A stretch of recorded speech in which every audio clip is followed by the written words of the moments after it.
Well, hello, and welcome to the Content Modeling Show. I am Marcelo Lewin, the Headless creator.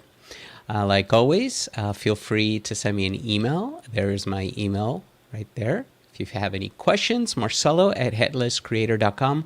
Welcome to the Content Modeling Show, part of headlesscreator.com, the website. I know I was supposed to be live yesterday, but had Murphy's Law on my side and had a whole bunch of issues with the internet, with streaming, with my computer. So unfortunately, I wasn't able to do that. So that's why I'm doing it early this morning. As always, before we get started, today we're going to be talking about composition versus inheritance in content modeling, two important tools you have at your disposal to create some really good scalable content models. But before we do that, here comes my little pitch, as always, of headlesscreator.com. If you want to get more of my shows, the content modeling show, the contentful user show, the contentful dev show, just head on to headlesscreator.com and you can see in the front page, you'll find the latest episodes. Under shows, you can get all the shows right there. And then also for the content modeling show, every episode when you click on, and episode 18 will be live probably in about 10 minutes after we're done with the show.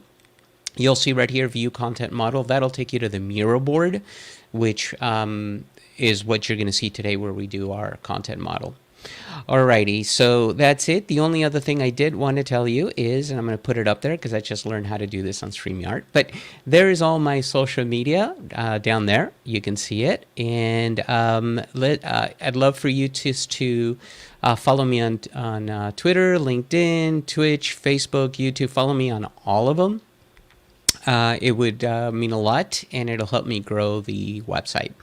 All right, so having said that, let's start by talking about inheritance and composition, and what are those? So let's bring up the definition. So, and I'm going to read it here. It's right in front of you. But inheritance is and we all know this, right? Because we all inherit some trait from our parents. As we get older, those traits get stronger, and all of a sudden you're your dad. But that's a different story. We'll keep that aside.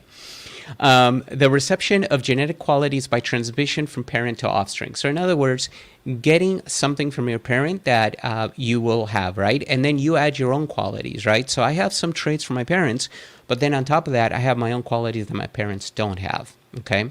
And that's really important in content modeling because we are going to need to use certain things from certain content types, and so that way we don't duplicate the same information over and over and over, but then we want to add a couple of other things. And I'm going to show you some examples in the content model when we jump in. So that's inheritance. The other thing is composition, and I'm going to read that as well here, is the way in which a whole or mixture is made up. So that means that a whole could be made up of multiple other parts. And this is really important in content modeling because you can have a variety of content types that you can add to a bigger content type and reuse those other content types in different content types. So in other words, a content type can be made up of multiple other content types. In programming, it is a class that references one or more objects of other classes in instance variables. For us, the instance variables would be the fields, and usually those fields would be reference fields that would point to another content type.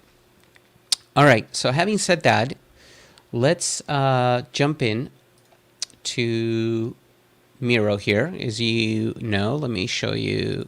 Let's go here. There we go. And let's go ahead and hide that. We don't need that anymore. And we'll go ahead and hide that so we don't drive you crazy there. Okay, so let's jump into Miro here. And let me show you an example of composition. So let's just say we run a website. I don't know. As in Coming to America, there was a website in there, I believe, or not a website.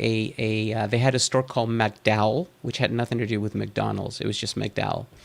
Anyway, if you watch Coming to America, you'll know what I'm talking about. But anyway, let's say we have a website where we sell meals.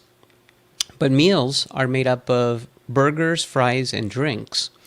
And each of these can have their own details. So we have a content type called burger, we have a content type called fries, and a content type called drink.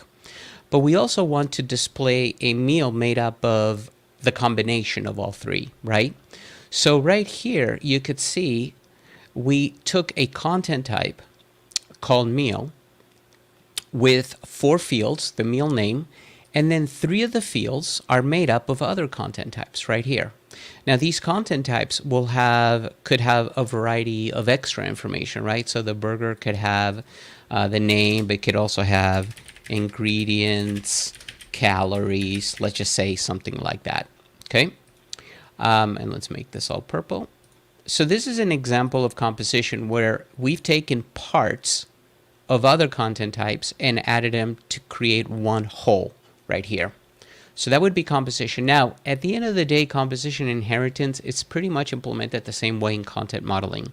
So please don't try to tie this to programming, which is very, very different in programming.